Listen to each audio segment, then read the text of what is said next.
ఈ సంవత్సరానికి రాజు గురుడు అంటే బృహస్పతి. ఒక్కటి గుర్తుపెట్టుకోండి శ్రోతలు ప్రేక్షకులందరూ కూడా, ఏ వారం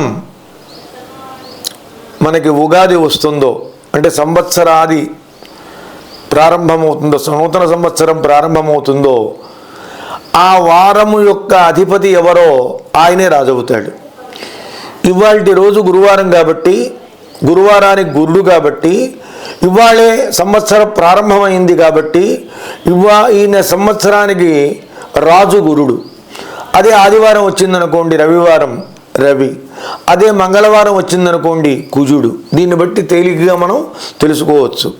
ఈ సంవత్సరానికి రాజు గురుడు, మంత్రి కుజుడు, సేనాధిపతి చంద్రుడు, సస్యాధిపతి గురుడు, ధాన్యాధిపతి బుధుడు, అర్ఘాధిపతి చంద్రుడు, మేఘాధిపతి చంద్రుడు, రసాధిపతి శని, నీరసాధిపతి గురువు.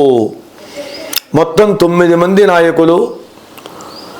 ఈ 9 మంది నాయకుల్లో కూడా 7 గ్రహాలు శుభగ్రహాలు, 2 గ్రహాలు మాత్రమే పాపగ్రహాలు.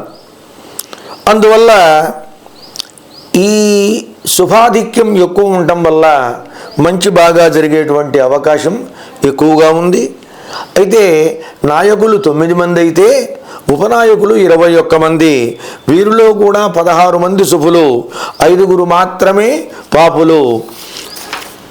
మరి రాజుగారు గురువు కదా, ఈ రాజుగారు గురువు అవడం వల్ల కలిగే ప్రయోజనం ఏమిటి అని అంటే, బ్రాహ్మణోత్తములందరూ కూడా వారి వారి ధర్మముల యందు లగ్నమైన బుద్ధి కలిగి ఉంటారు.